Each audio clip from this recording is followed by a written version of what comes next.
Dear students, BA second year में first paper संसाधन भूगोल के अंतर्गत हम विश्व की प्रमुख धान्य फसलों के बारे में अध्ययन कर रहे थे, जिसमें हमने चावल के बारे में इससे पहले के लेक्चर्स में पढ़ा। आज हम जिस धान्य फसल के बारे में बात करेंगे वह है गेहूँ।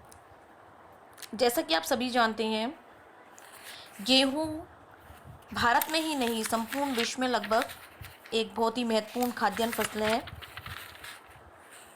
विश्व में जो गेहूं है, चावल के बाद सबसे अधिक उपजाया जाने वाला एक खाद्यान्न फसल है।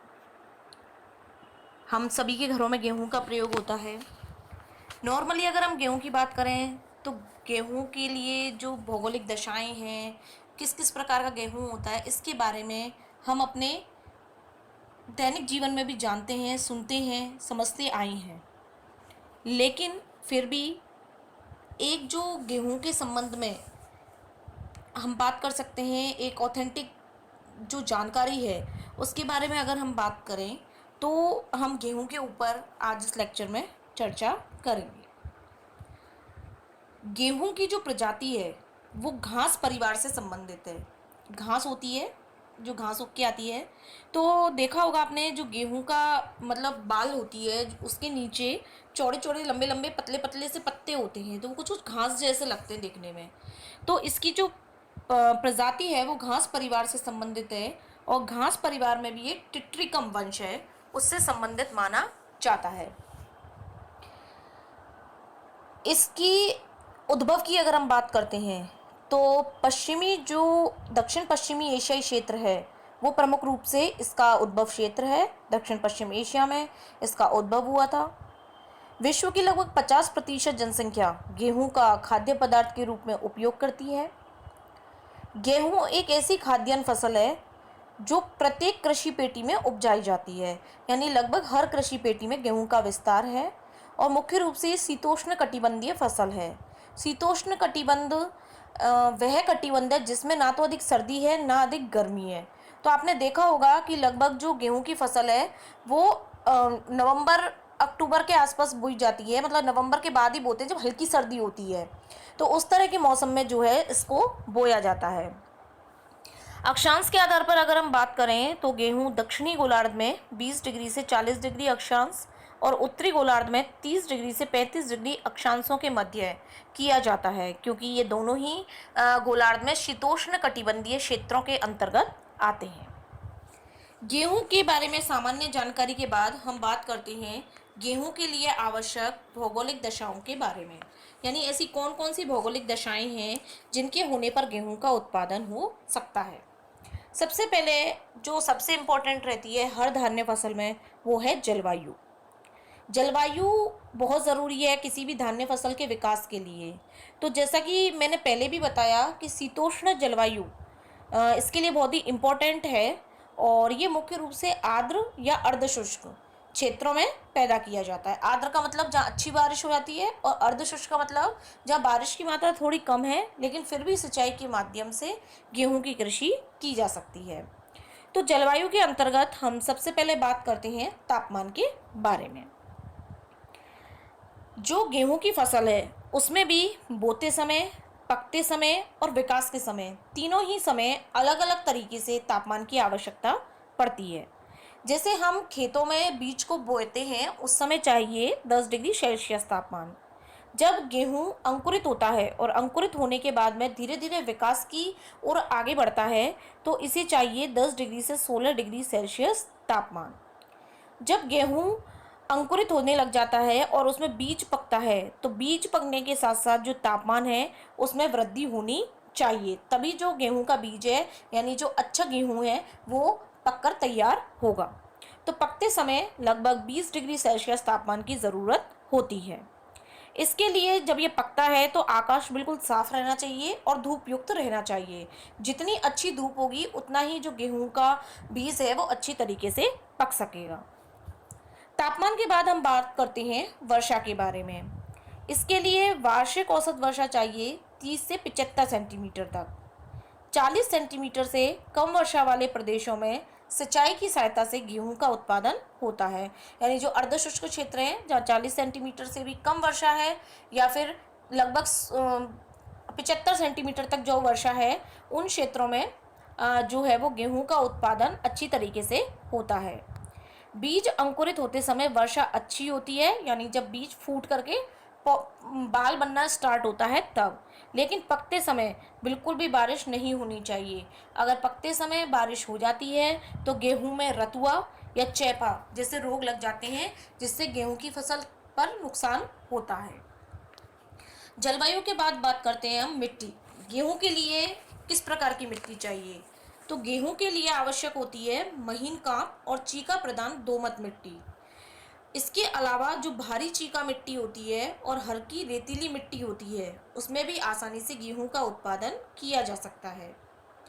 मध्य अक्षांशों में स्थित घास प्रदेशों में चरनोजम और काली मिट्टी गेहूं के उत्पादन के लिए अधिक अनुकूल है। यानी जो घास के क्षेत्रों में काली मिट्टी मिलती है, वो भी गेहूं उत्पादन की दृष्टि से बहुत ही इम्पोर्टेंट है, क्योंकि इसमें जीवांश और नाइट्रोजन की जो अत्यधिक मात्रा है वो मिलती है, जिससे कि गेहूं का विकास जो है वो अच्छे तरीके से हो पाता है। मिट्टी के बाद हम बात करते हैं धरातल के बारे में।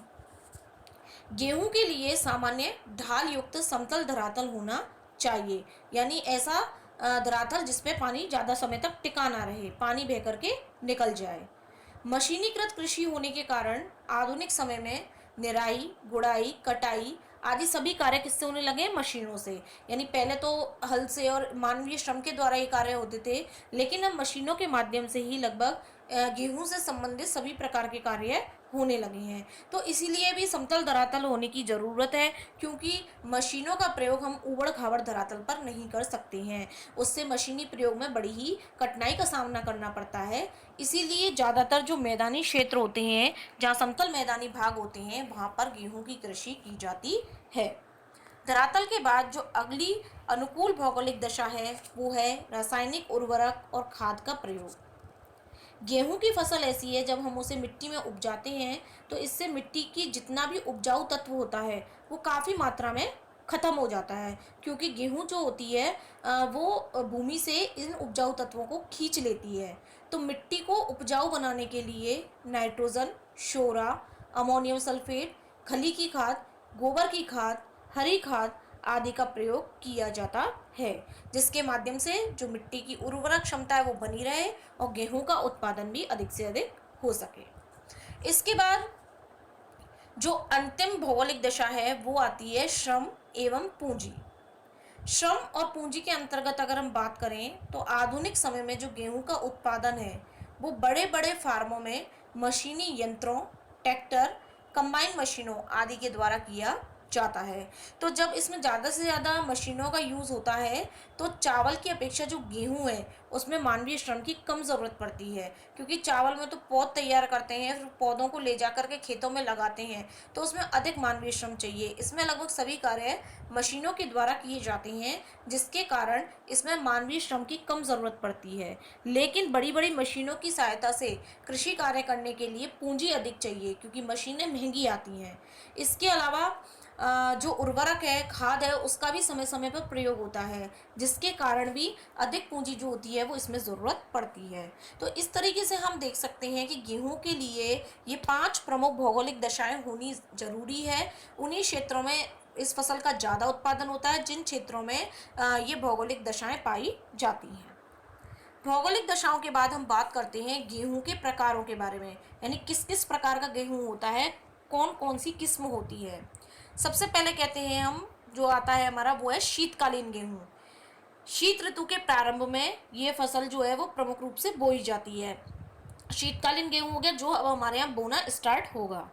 गर्मियों के प्रारंभ में इस फसल को जो है वो काट लिया जाता है। नमी के आधार पर इसे हम 2 भागों में बांटते हैं। एक तो शुष्क प्रदेशों में बोया गया, यानी जहाँ वर्षा की मात्रा कम है, और दूसरा आर्द्र प्रदेशों में उगाया जाने वाला। तो जो शुष्क प्रदेशों में यानी कम वर्षा वाले क्षेत्रों में उगाया जाता है वो तो कहलाता है चिमड़ा गेहूँ, यानी थोड़ा वो कठोर होता है। और जो आर्द्र प्रदेशों में उपजाया जाता है वो होता है शीतकालीन गेहूं, जो कि थोड़ा सा नरम होता है, यानी सर्दियों में जो गेहूं यूज में आता है वो नरम आता है।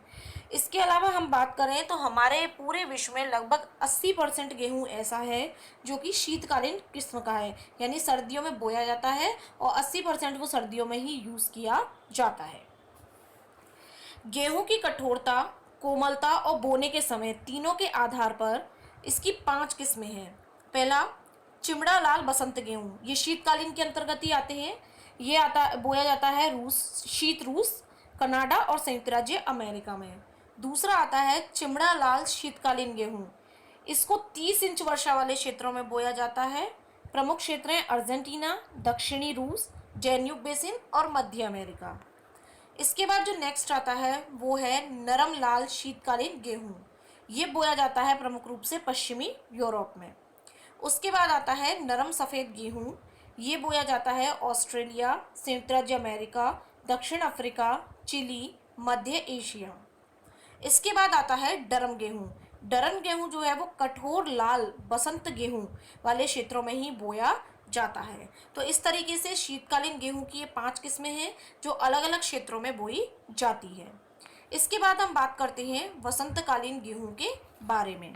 वसंतकालीन गेहूं वसंत ऋतुओं में उपजाया जाता है, इसीलिए इसको वसंतकालीन गेहूं कहते हैं। ये चिमो किस्म का होता है, मुख्य रूप से स्टेबीज, साइबेरिया और कैनेडियन पियरीज के जो पीस नदी क्षेत्र हैं उनमें ये बोया जाता है, जहाँ पर सर्दियों में तापमान जो है वो जमाव बिंदु से 16 डिग्री से 22 डिग्री तक नीचे चला जाता है। इसलिए जो वसंत और उत्तर ग्रीष्म काल में या प्रारंभिक पतझड़ में ये गेहूं जो है वो बोया जाता है। तो इस तरीके से शीतकाल और वसंत काल दोनों में ही अलग अलग तरह का गेहूं उपजाया जाता है, अलग अलग तरह के गेहूं का उत्पादन किया जाता है। वैसे अधिकतर जो खाद्यान्नों में प्रयोग होता है वो शीतकालीन गेहूं है, जिसका सर्दियों में उत्पादन होता है। तो इस तरीके से हमने गेहूं की किस्में और गेहूं के लिए भौगोलिक दशाओं के बारे में बात करी। अब इसके प्रमुख उत्पादक क्षेत्रों के बारे में हम अपने नेक्स्ट लेक्चर में पढ़ेंगे।